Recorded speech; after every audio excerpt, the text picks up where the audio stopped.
большое. Давайте попросим Адомаса Аудитскаса продолжить.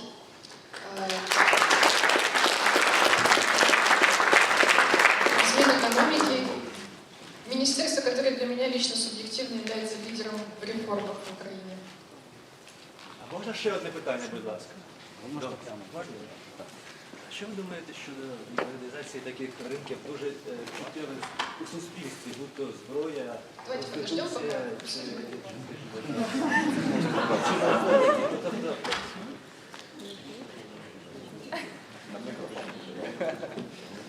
Ребята, давайте мы продолжим. Окей, спасибо. Спасибо.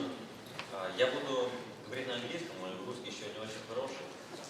Может быть, сейчас видно, что он нормальный, но я знаю, что когда буду говорить, у меня будет не хватить слова. Я когда тут приехал, 14 месяцев тому назад, я вообще не говорил.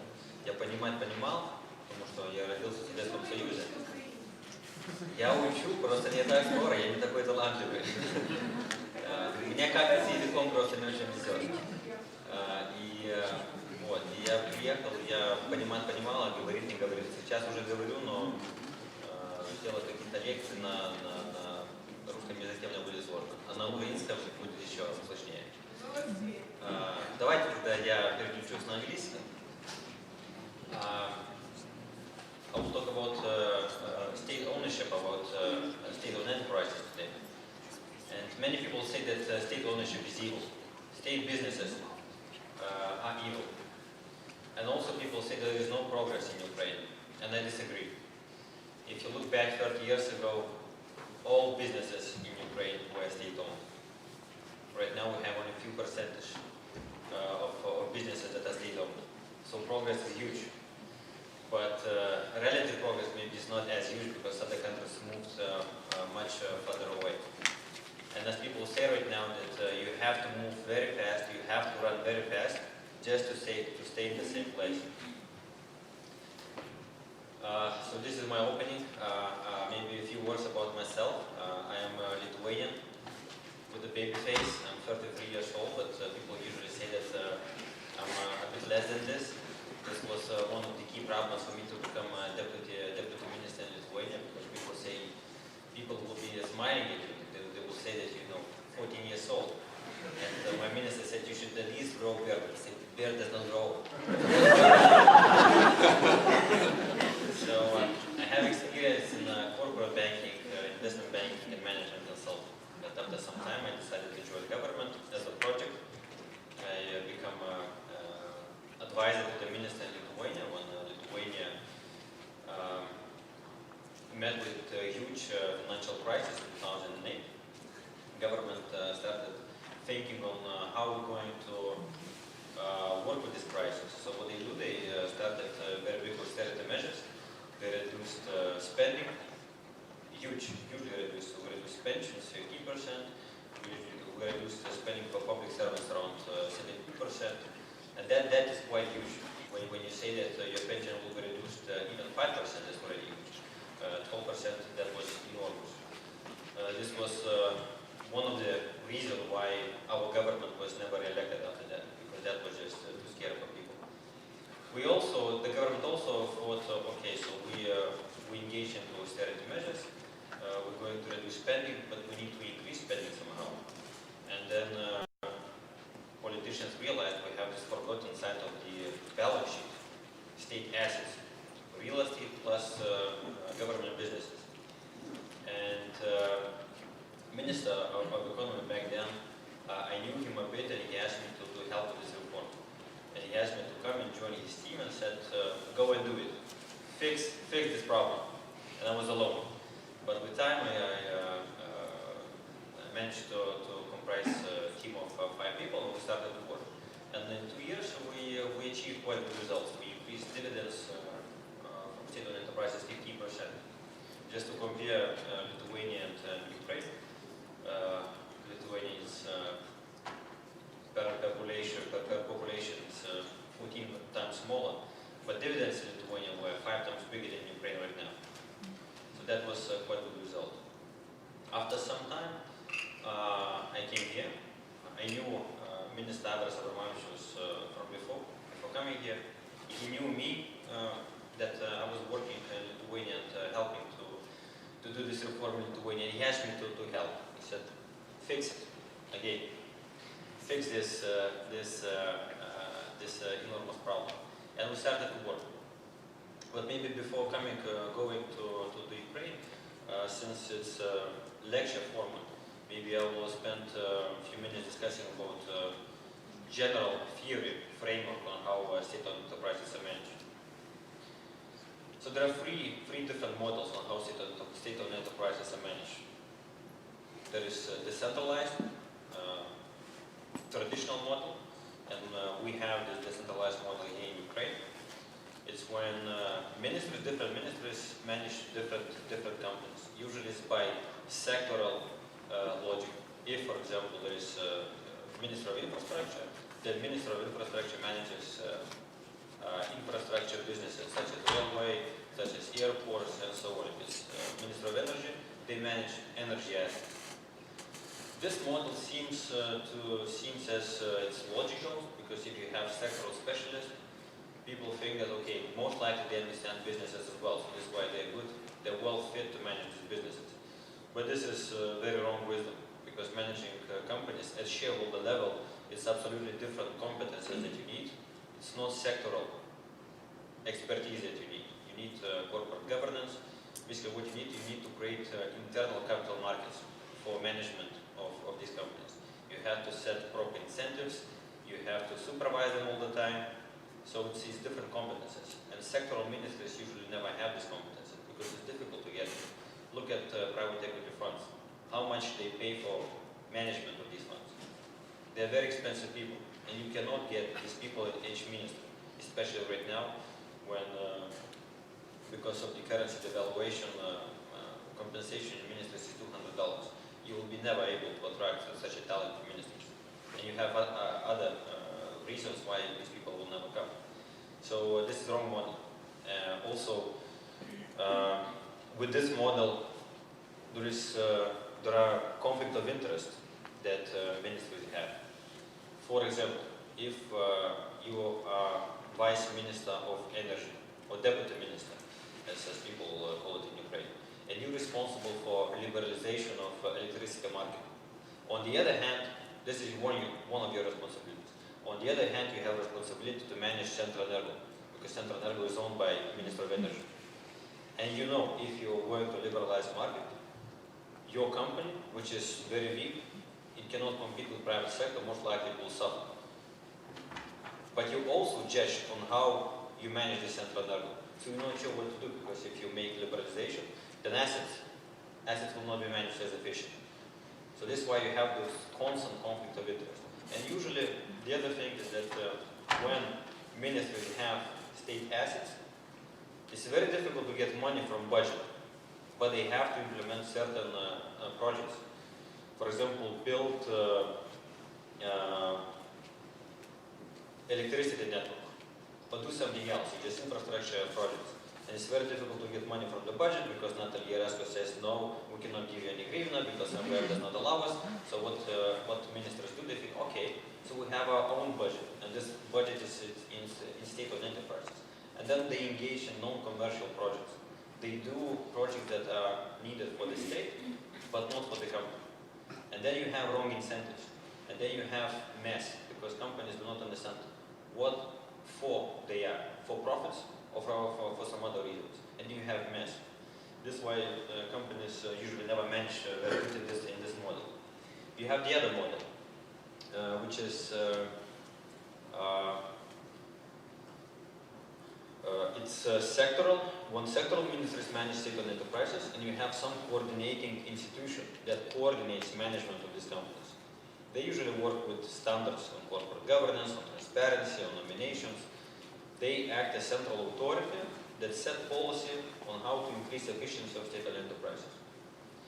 It's quite a good model. There are many countries that are using this model, but it's still not very effective because usually this institution, coordinating institution, they don't have enough powers. We created this model here in Ukraine right now at our reform because Minister of Economy became this coordinating institution. But what we realize right now that we create new rules on how state enterprises should be managed.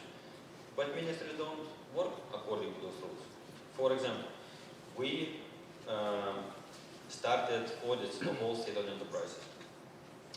We thought that we have to start audits. We said this is a good idea. We have to audit them because right now financial numbers are not, we cannot trust them. They are not audited. So all the financial numbers that you get from the financial accounts, you cannot believe them. So we said first thing, we have to fix this. So we started initiative. We passed government decree and asked all state-owned enterprises to start international audits, good quality audits, and then we stopped it. So we did all the procedural things, but ministries never implemented this. So out of 150 companies that we wanted to audit, around 15 are audited only, so 10%, and this is a very bad result. So this coordinating institution does not have enough powers. Because again, we cannot go to ministers and say, do it. Because they say, who the hell you? I am the owner of this company. So sometimes we have this argument, but still they feel that they are owners of these companies and do not do what needs to be done. The other model, which is in my opinion the best, and many countries that implemented this reform, they went to this model, the centralized model. It's when one institution owns or manages all companies. So in that case, you can attract talent if you have proper framework, and I will say what we mean. And then you have authority to implement your way of management. And right now, most of the countries, OECD at least, they going towards this model. The best in the world in terms of management of state-owned enterprises are Norway and Sweden, and both of them using this model. And there are two different types of centralized model, how you do that. Usually the best, considered the best, is when you have one institution, it can be agency or ministry, and this ministry has all state assets, and they manage them. The other model is you do holding company, and then the holding company manages holding companies. The holding company and this decentralized, you just need to understand that one is, when you have this first type, centralized in one ministry, you have different companies managed by one ministry. So it's just different scattered companies. With the holding company, it can be one ministry, and then the holding company unites all other companies. A holding company is very risky because you centralize power in one hands, in the management of the holding company. So it's very risky. But in Ukraine, I think this is the best model because of several reasons. This model, for example, which is used in Sweden and Norway, is centralized in one ministry. They still can attract talent to ministries because they can pay proper wages. In Ukraine, you cannot attract talent in ministries, at least sustainably long, because you can get people that will come to work for 6 months, but after some time they will say, well, I need to provide my family, I need to get some money, so I cannot stay here for long. Or if people come for long, then you ask what type of incentives do they have, are those incentives right or not. So this is why I think it's not sustainable in Ukraine to centralize all companies into one ministry, because again, you will have problem of people, and people is the key thing. So holding company, for example, for Ukraine is the best because you can attract talent, you can pay the market level compensation. And the other thing which is very important and very relevant in Ukraine, since everything depends on people, because as people say, fish rots from the head, it's very, very important who will be managing these companies. So you have to attract proper people. If it's ministries, it depends on minister, who the minister will appoint in some department that will be managing companies. If it's a holding company, you can create different type of structures. And what we created already and want to use for the holding company is special nomination committee with international experts. And in Ukraine, when people, I say international experts, I mean independent people that will make proper decision on who should be managing assets. When people say in Ukraine independent, I think independent, it's a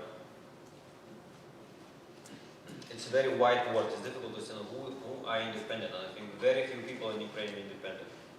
But in my at least opinion, we can certainly know that independent MVF, IMF, FBRD, maybe embassies and so on, you can attract those people to come and allow you to decide on who will be managing these companies. So this centralized model, the third type, a holding company, I think in Ukraine fits the best the current framework and current context. And you can appoint people through a special nomination committee comprised of local politicians plus representatives of IMF, FBRD, World Bank and others. And it's very difficult to nominate somebody extremely wrong. It's still not a bulletproof solution. Still you can appoint bad people, but at least not terrible people. And we already tried the system in other frameworks, and I will explain. So this is three different models.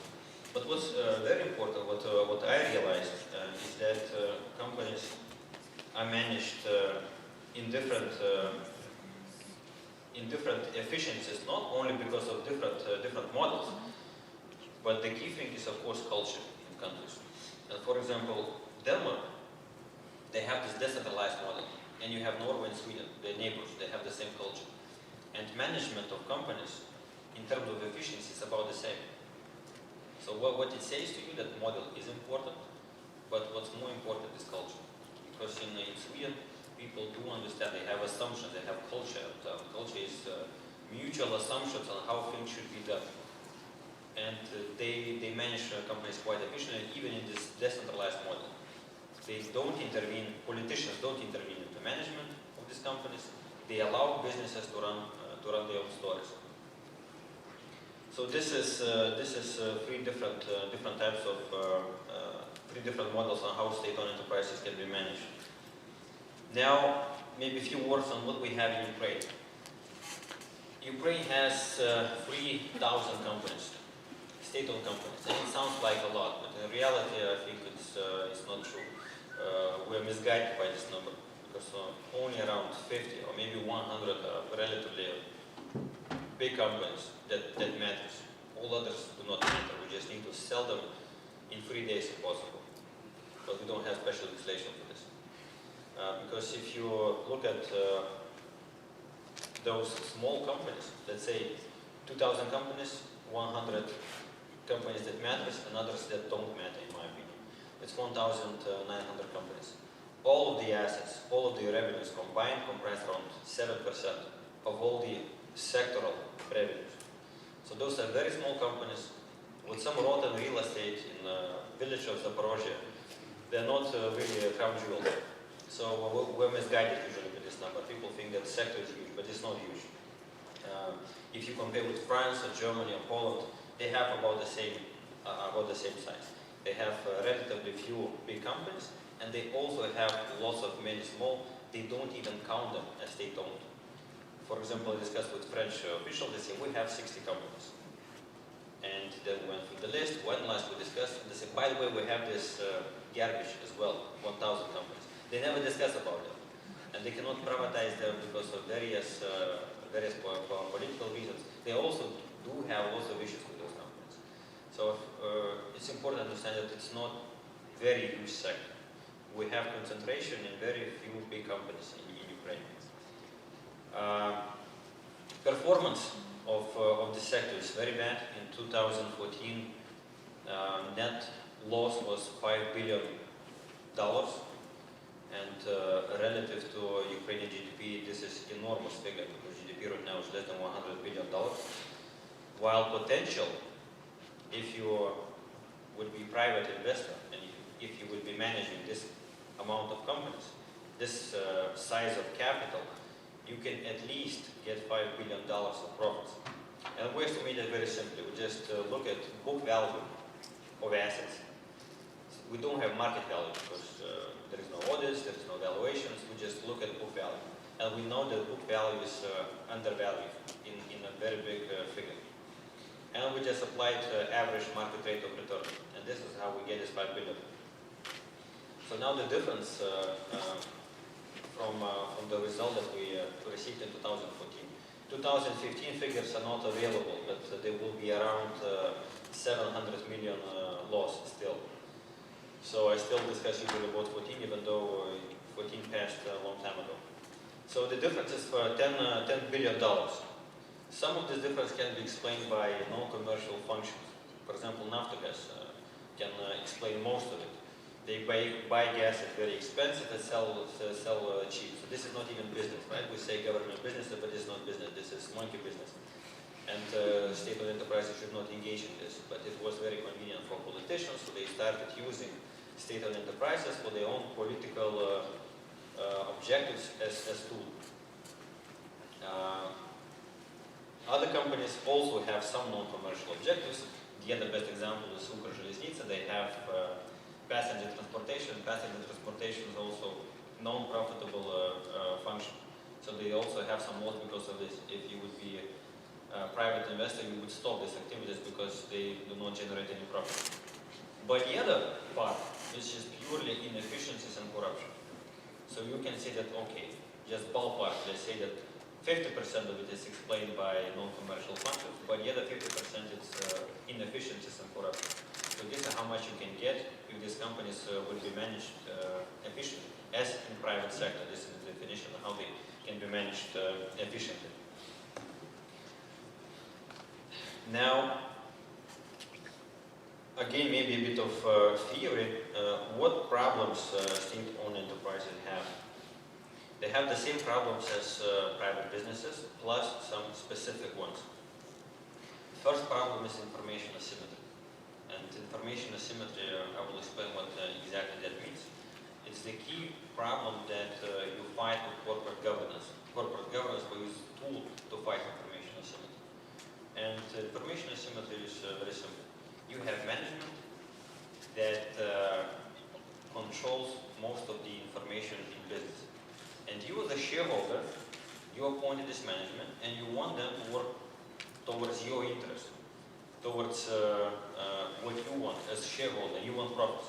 Well, management, of course, they have their own incentives. They want money for themselves. And this is universal in every situation. For example, in a university, or in any work, for example, if you have your boss, when your boss looks what you do your work. If your boss goes away, sometimes you go to Facebook or do something else. Because again, he cannot control, he cannot understand what you do all the time. So this is information asymmetry. You know what you do, your boss doesn't know what you do.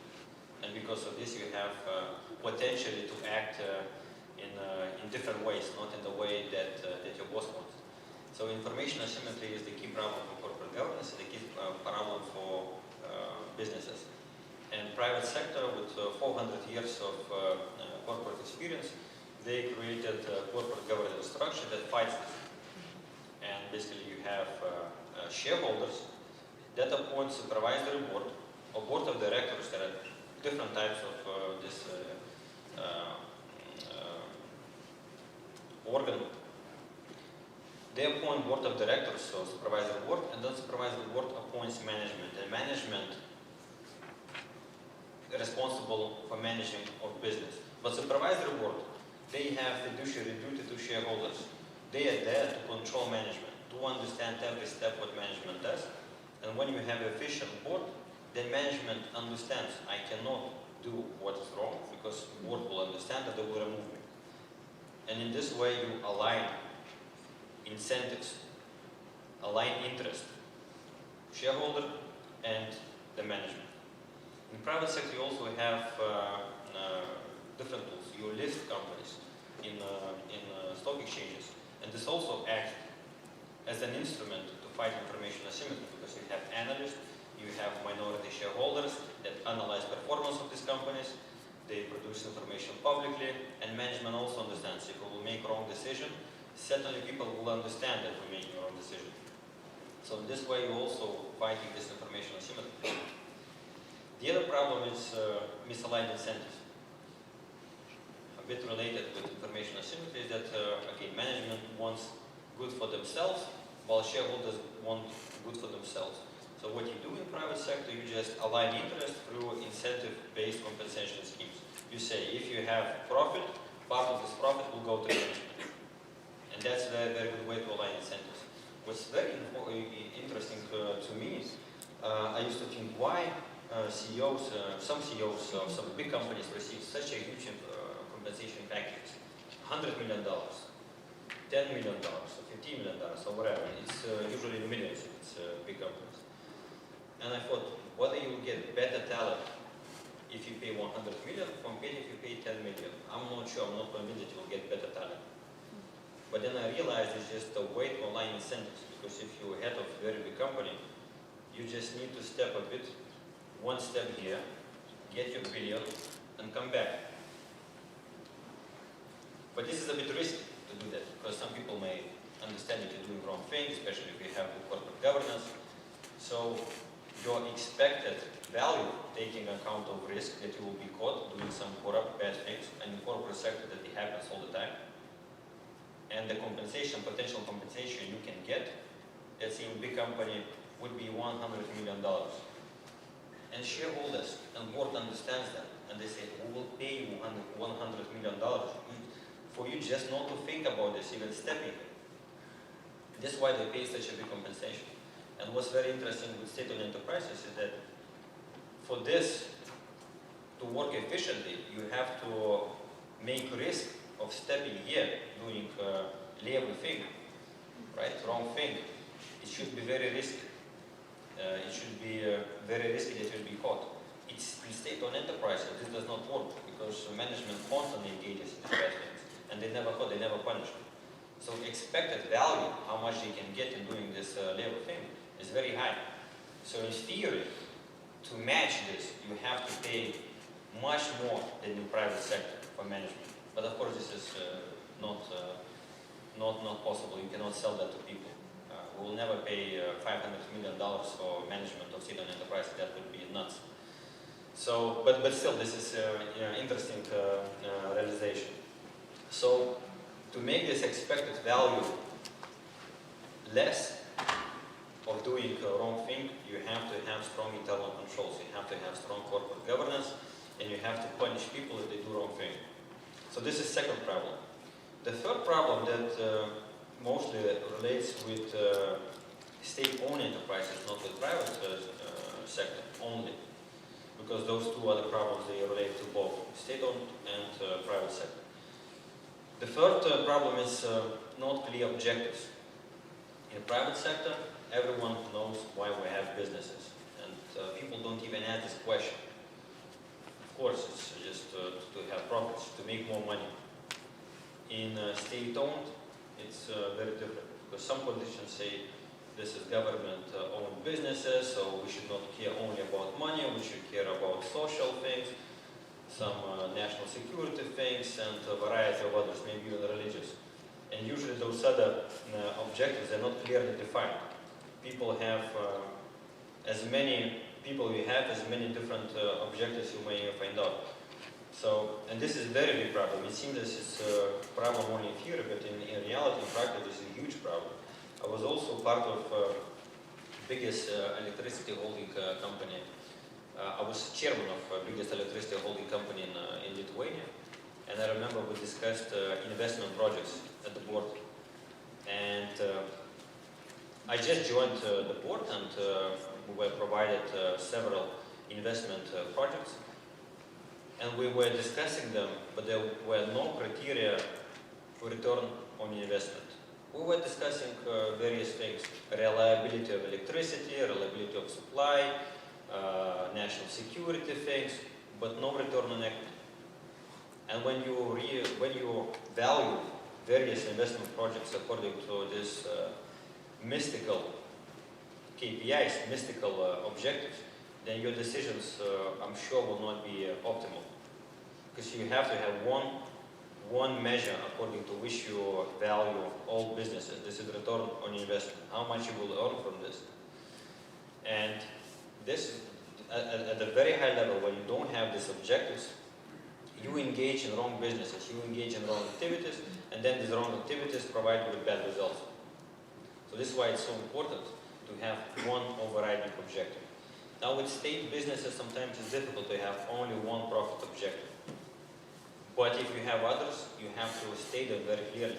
You have to understand how you're going to measure them. And with this, all countries have problems. There is no very easy recipe on how to find it, because again, as many politicians you have, as many different opinions you have, and it's very difficult to measure, for example, what is national security, what type of numerical number you will give for national security, what type of numerical number you will give for reliability of infrastructure, and so on. So this is a huge problem for state-owned enterprise. But to fight that, you at least have to say that return on equity is objective, and everything you do, you have to earn at least as much as you would earn in the private sector. So, for example, you say that average return on equity in some particular sector, let's say energy, is 12%. So, any project you engage, you have to achieve 12% return on equity, and then you can achieve some other objectives if you want to achieve them. So, this is problem number 3. And problem number 4, which is especially relevant in Ukraine, and usually when I talk about problems, I name only 3, but here in Ukraine I realize that this 4th is the key one. And the problem is that you have such strong vested interest that acts towards its own interest. Basically, most likely you can call it not even problem of state-owned enterprise, but problem of the whole Ukrainian economy. To say it in academical words is rule of law, but to say in more understandable things is you have a problem that state has one critical function. It's the most important function. It's function of referee. State creates rules, and then state also should supervise that players of the economy, they play according to those rules. And what state does in Ukraine is that referee engages in a different game. Referee goes into game field and acts as player, and usually plays not according to the rule. So, for example, let's compare economies as in football. You have different football teams. And in football, you have to develop your team to be professional, to be better than other countries. So you have to agree on some rules, and you have to play, you have to train a lot. And you have to play with good players to become good yourself. So you have to invite good players in your country, let's say. What happens in Ukraine, you have business, let's say international business, local business, but normal business. And they try to play according to the rules. And then you have state with this vested interest. And you play against them. And what state does as a referee, they take the ball, they take it with the hands, go and say goal. And you as a player say, what the hell? What goal? This is not according to the rules. And the referee says, no, goal. I say sorry. So this is what happens here. Until you fix this problem, it doesn't matter what kind of rules you will create, nobody will be working according. I cannot say nobody, but many people will not be working according to them. And then you have very wrong incentives. Very wrong incentives. Economies usually are developed when people understand what kind of rules are in the economy. For example, if you want to engage in business and you want to build long-term business, you have to understand that nobody will steal your business from you, that nobody will come and play not according to the rules. Then all of the energy you have, you spend thinking on how to develop the business. But what happens in Ukraine, you understand that long-term game is very risky. Of course, I'm not sure that I have this long-term. So I try to engage in short-term, and usually the short-term is some level game again. So maybe some stealing, because everyone does that, maybe some bribing, because everyone does that. And so much energy, 40 million, I cannot say 40 million, but just try imagine in terms of economy, how much energy spent towards wrong reasons. And I think myself that Ukrainians are extremely creative, extremely energetic, and so vibrant, and they have so much energy. And the problem is some of this energy is spent not towards the right direction. And this is the problem, not the problem of people, this is the problem of state. Because state does not create right incentives to act according to the rules. So this is the fourth problem that we have in state companies. Because I listed all three, we try to fight them, and then we still have the other one, which is this is that state itself corrupts our goals and our activities. One example that we had just recently, we started nomination of heads of state-owned enterprises. Centranergo, a very notorious company, they engage in many corruption scandals. This is also a company for privatization, to put some on privatization. And first thing what you want to do, you want to change management. Because the management that sits right now, I cannot blame that they engage in corrupt activities, I assume, but I cannot say. But if you read media, you have so much information what's happening in this country. So first thing, you want to appoint new management. And we created a special procedure, we started the process. We hired recruiters, international recruiters. We had brilliant candidates for this company. And we were stopped with court decision. Actually, we had 3 lines of defense in this case. In one day, we had court decision to stop it because some minority shareholder that owns 100 shares of Centranergo, so this is the value of 600 million, he submitted the case to the court and said that state does not act together with minority shareholders, and this minority shareholder wanted to be part of the process. And court stopped because of this, but this is complete nonsense. Because yes, minority shareholders should be involved in nomination of management, but what we were doing, we were nominating management with our 70% package. It means that we, as government, we have 70% of shares. We nominate a person from ourselves, then we do a shareholder meeting, and then minority shareholders can suggest their own candidates, and then we will vote. So you have this alignment of all the interests at different stage, at second stage, and we were doing this first stage, and the court stopped it. So it doesn't make any sense, but the court stopped it in one day. And some people sometimes say that courts do not work efficiently. I think they work very efficiently. If you can get court decision in one day, that says a lot about efficiency. The other thing, we did not have court. We have nomination committee that has to appoint this management, and 6 people. We have 6 voting members in our nomination committee. I will not go exactly who they are. And then we will have independent people. And independent people are head of MBRD, head of IFC, business ombudsman in Ukraine, by the way, your former head of Kyiv School of Economics, George Bogush. We also invited IMF, we invited American Embassy, because we wanted all these people to watch what will happen. But they provide only a recommendatory vote. They vote does not count. But in reality, actually, it counts because they say their opinion before the people vote. But 4 people out of the 6 did not come. Even though I called to them and asked to come, but they never come. And so one of them said, "Well, I have temperature, I'm sick." I said, "Can you join via Skype?" I said, "I will be in hospital." But I said, "I will connect you via phone just 5 minutes." He said, "No, unfortunately, I cannot do it." So you can understand that there is some game behind it. And then the 3rd line of defense, I know that even though if we would select a candidate, then a registry where you have to register new candidate was blocked. So people already prepared, even if we pass new candidate, the registry was blocked. We could not appoint the head. So this is how strong vested interest in Ukraine. And this is how the state does not implement this critical role of referee. So this is our problem. Now, I'm not sure how much time I have. I need to speak about what we did in Ukraine. Maybe questions before I go into what exactly we I think you can explain further a little bit because your presentation is really interesting. So if you want to some 5 minutes more, it's fine. Okay.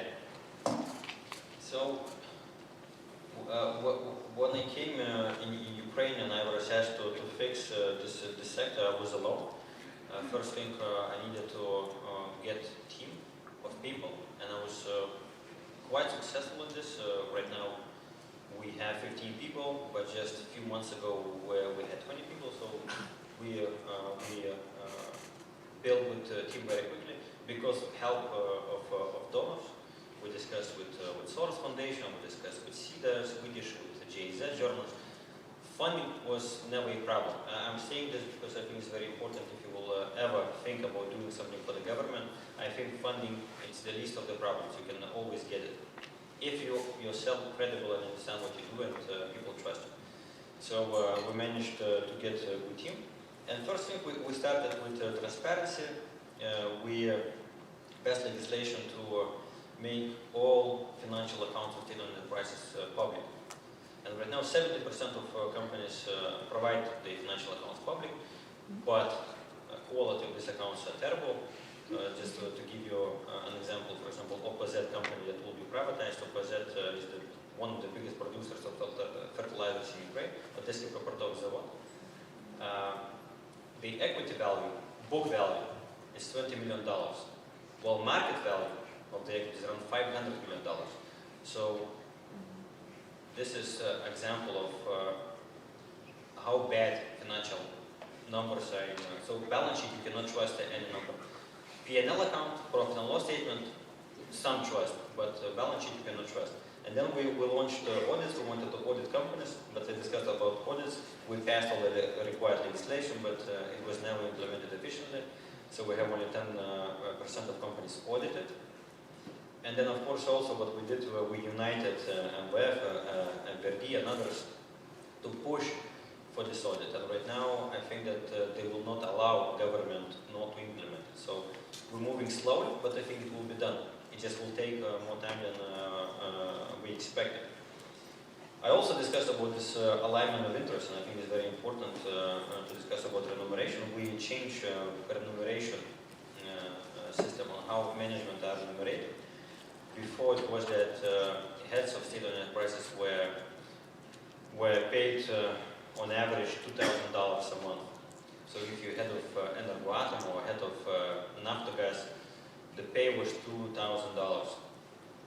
And again, I don't trust that any person would work sustainably for this amount of money when you have so many available options in this levy period.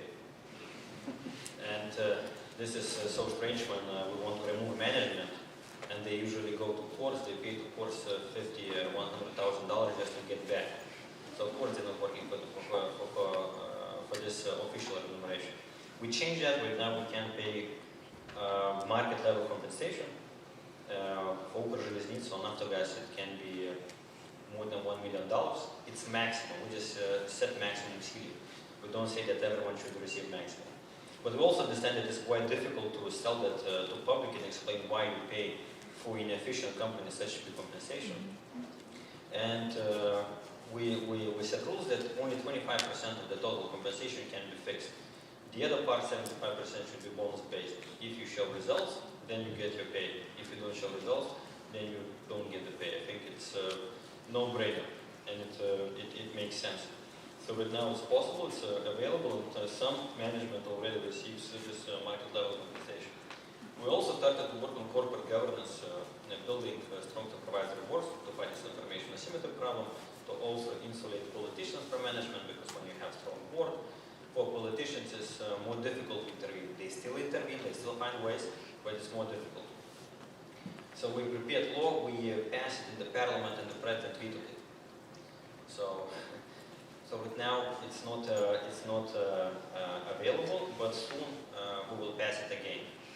The president vetoed for certain reasons related with extremely sensitive sector, defense sector, because we set very high transparency standards, and maybe some of them were too high for this sector. So he said that we have to change this particular thing, and then the law will be passed, and I think we'll pass it next week most likely.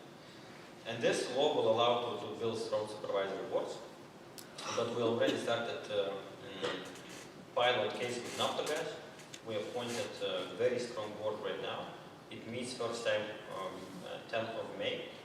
We have a 5-member board. It's not big enough, but again, this was political consensus. I think it should be bigger than this. We have 3 independent people with total experience of more than 100 years in oil and gas. Very high-profile people, and I'm sure that you will meet them in media and maybe even personally. And then we have 2 dependent people. One of them is Yulia Kovalyev, Vice Minister, Deputy Minister of Economy, and then you have former Minister of Energy, Demchishin, also part of this. Demchishin was nominated by the President administration. That was their choice, not do anything else. but we still don't have very bad odds for against one. I think that this board can work well.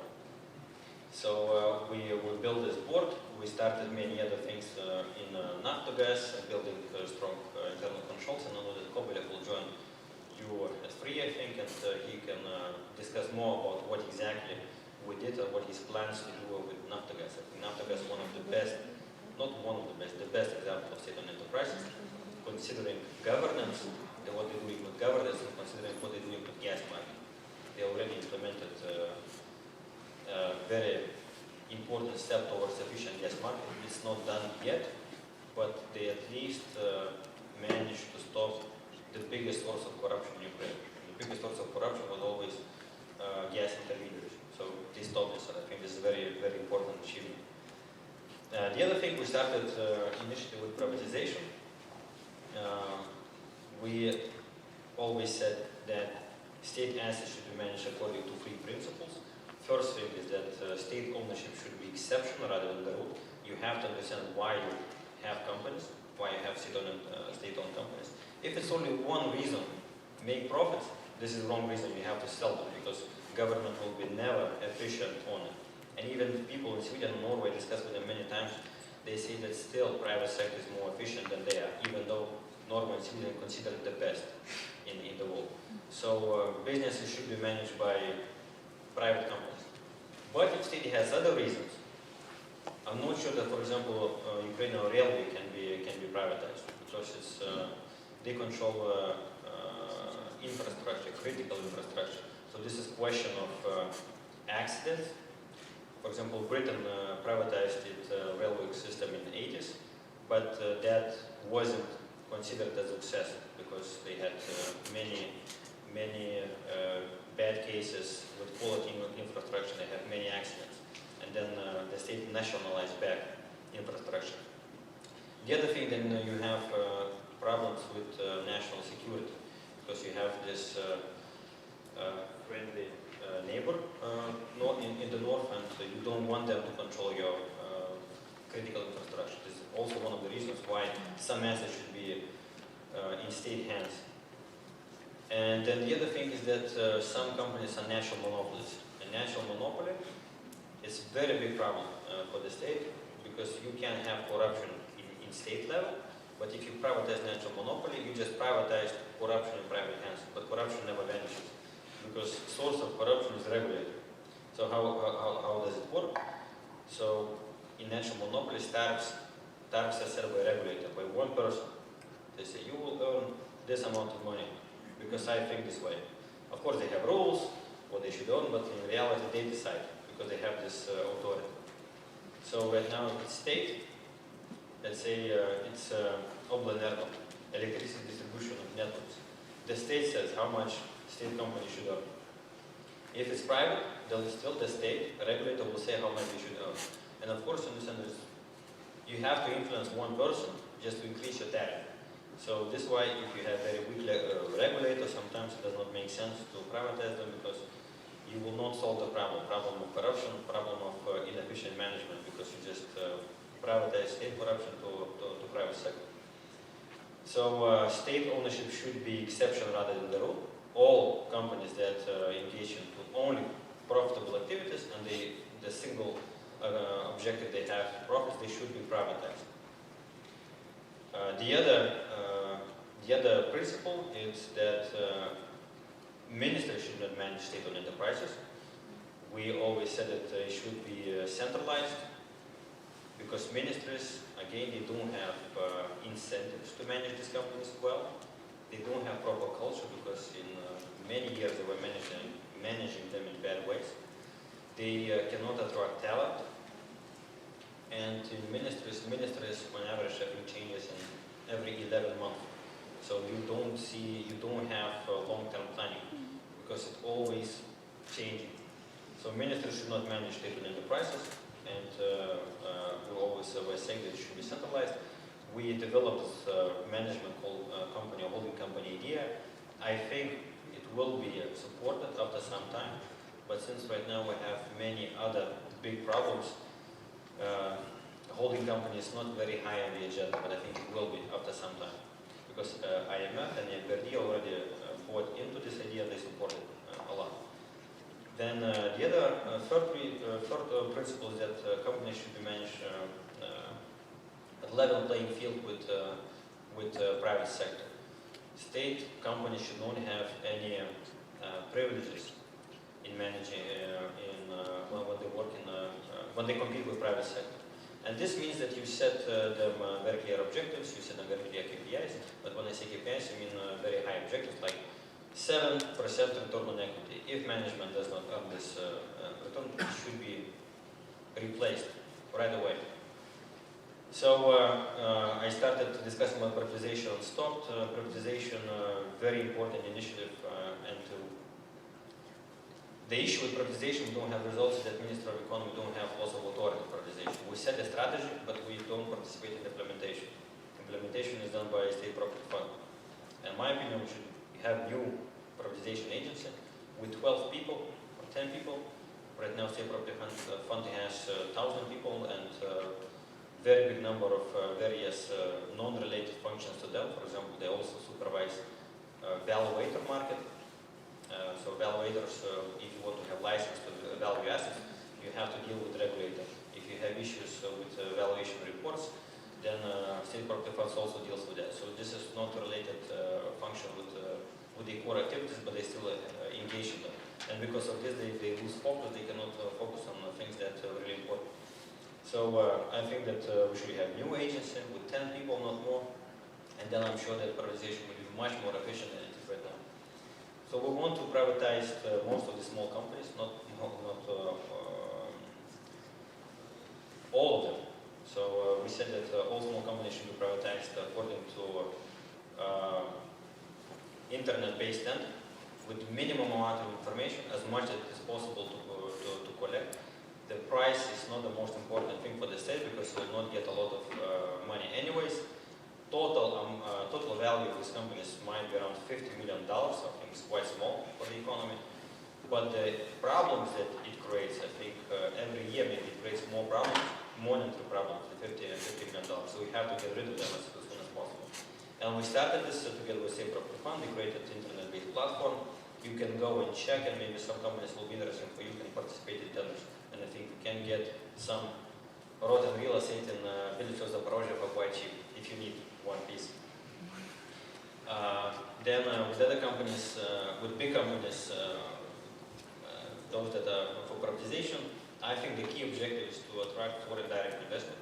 It's also not the price. Some people will disagree with me, but I think you can get discount 10 to 20% if you get better investor. I would rather have Alstom in this country and receive 80% of the market value than Kolomoisky and get 110%.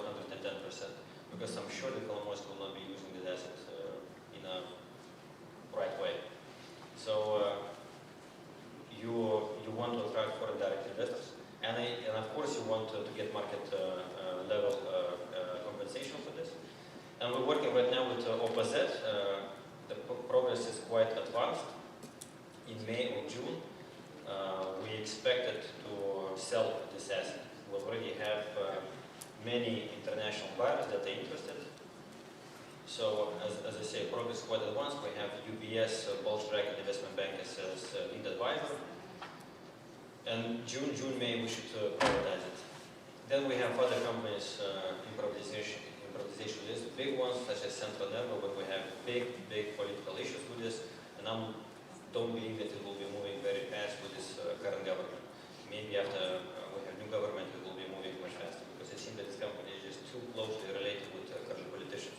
So we cannot sell them because at every step, I explained already what we had with nomination management. With every step, we always stumble into a wall. Okay, maybe we're running out of time. Thank you for your brilliant presentation. Maybe some questions from the audience.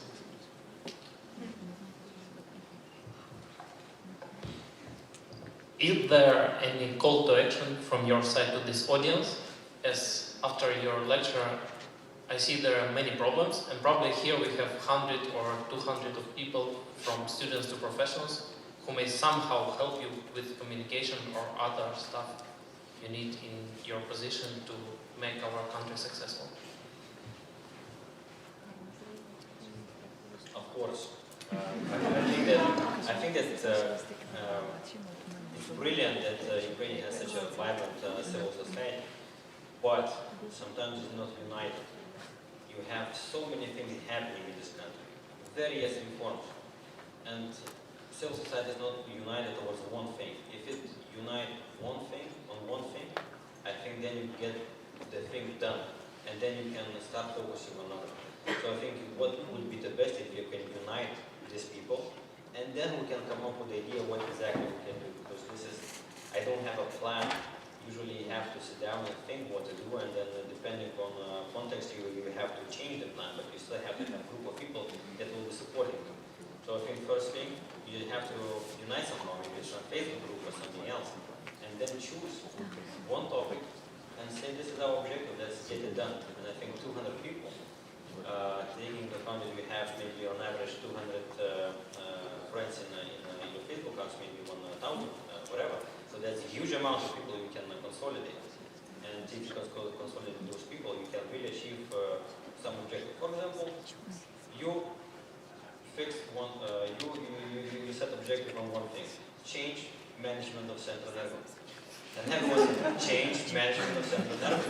And we will not stop until management is not changed. And I'm sure if it grows big, then it will be changed. Because the one thing this government is afraid of is people, because people already showed 2 times.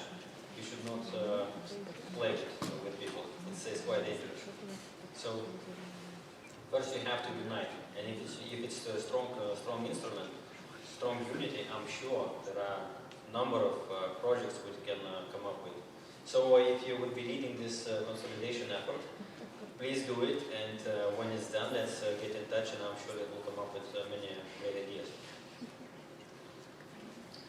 Thank you very much for the presentation. My name is Natalia Shapoval, Kyiv School of Economics and VoxUkraine. The question is the following. One of the expected outcomes of privatization might be increasing unemployment. Do you have any ideas how to reduce the pain because of this? Thank you. Increase in unemployment. Yes. Well, my professor said that when you keep people in working places that do not create any value, you do very bad thing for them, because you make people unemployable. And I think you have to understand that, because the longer they stay there, the more unemployable they are, because they're creating things that nobody needs. So this is number one. The other thing, you stopping finding cure from cancer, because maybe those people can go and engage into new activities and find cure from cancer. So those libertarian views, but being more practical than this, even though I think this is true, but you have to do it in stages. You cannot just do it now with all companies, because you will have a big issue, because you already have too many unemployable people. So you have to do it in stages, and what we're doing right now, we just, when we attract investors when they buy assets, we set some requirements for new investors not to lay off many people at once. So we have this requirement, and they are not laying off people because of this, but plus, the other thing is that if it's a big company, and usually big companies have this problem, management and new investors, they do understand themselves, they don't want social problems in their region. So they clever themselves not to engage in these activities. And you don't, at least I don't know any example of any company when it was privatized in Ukraine and then new investors laid lots of people. You have ArcelorMittal, and I discussed with management, they still have around 15% of people that are not needed for them, but they maintain them, because they do understand if they lay off, they will have social issues. So I think it's a problem, but even private investors themselves can manage them. If it's not privatized company, but you appoint new management also understands that this is a big problem, and politicians will not allow them to lay them off very fast. But employees are not the problem for inefficiencies. The compensation for them is so low that it's not key part of expenses of any state-owned enterprise. usually have much more potential to fix inefficiencies just by fighting corruption, just by doing proper procurement, just by going into new markets. So laying off people, this is the cheapest and the most simple solution, and I don't think that right people, intelligent people, new management that we will appoint, they will straight away engage in this activity. So in my head, this is not a real problem. Thank you. Yours. Amal Bakhtari, I'm from National Bank of Ukraine. First of all, thanks for excellent speech. And also several colleagues from the Ministry of Economy, so we have a good cooperation on several projects and we keep an eye on what is going on with the ministry. The question actually is two questions. First is, in general, let's imagine the privatization went excellent. All the state entities were privatized and only the, I don't know, strategic ones left in a state hands. Would there be any authority or sense for Minister of Economy to exist, as it was firstly mentioned by Aivaras when he was first proposed to be a Minister of Economy? Or there will be no any ideas or any sense to keep it for the regulations?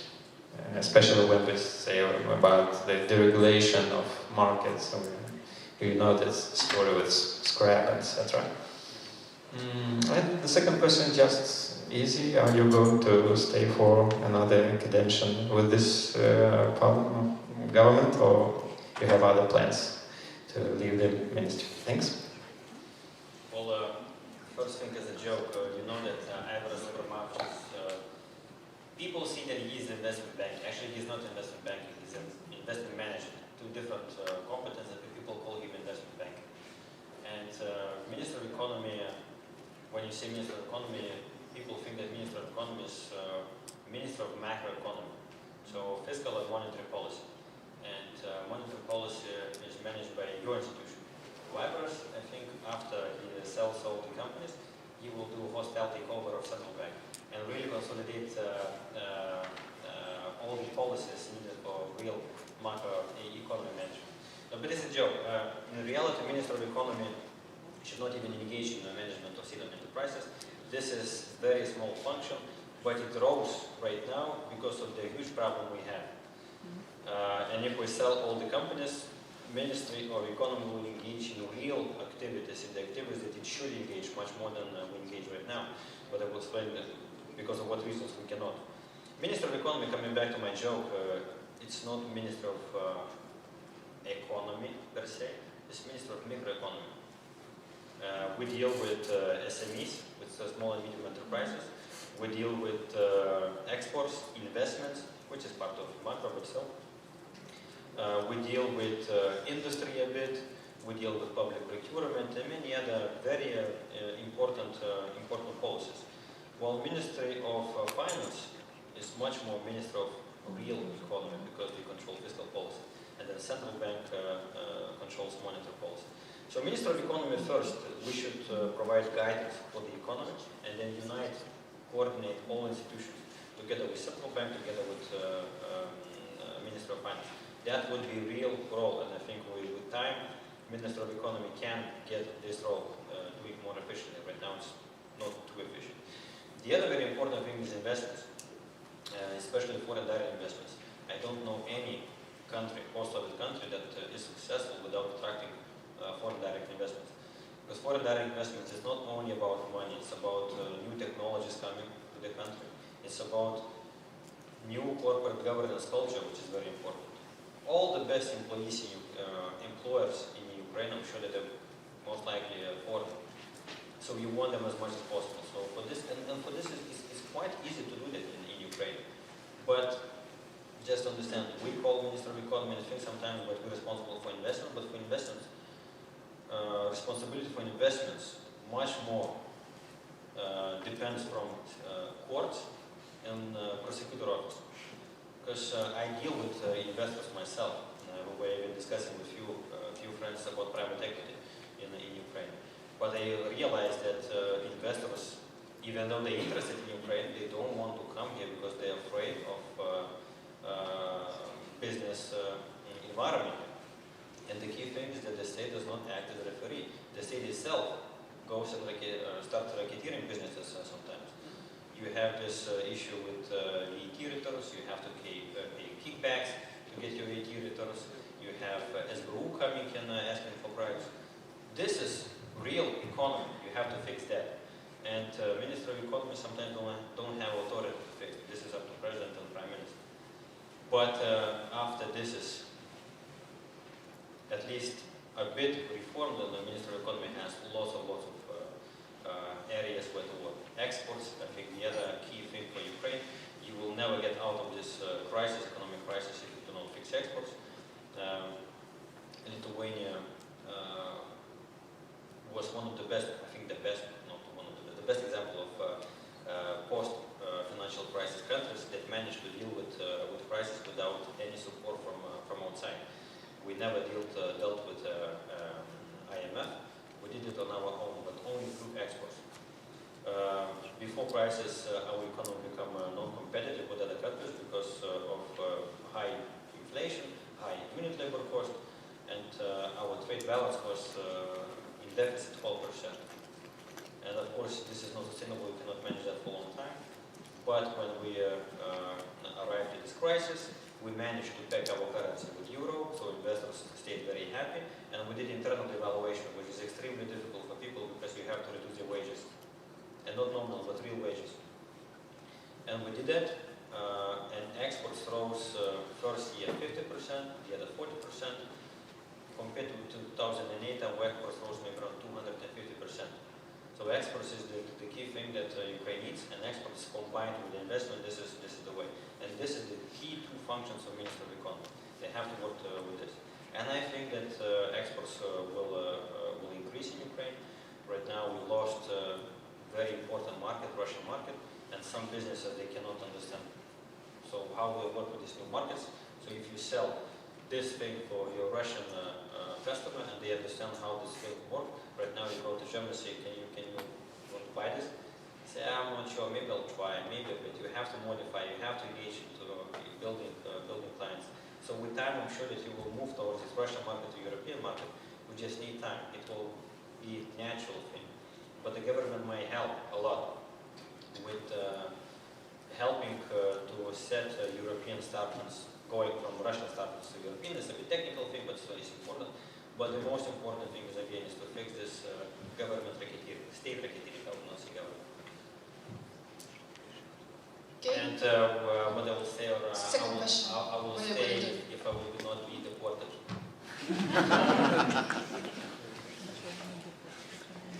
Хорошо, спасибо большое. Огромное. Давайте уже закончим, потому что нужно двигаться к обеду. Я думаю, многие проголодались. Можно спуститься на 3-й этаж, там много заведений. И мы вас ждем обратно без 10:03, для того, чтобы послушать презентацию Андрея Коболева из «Нафтогаза» и задать ему вопросы.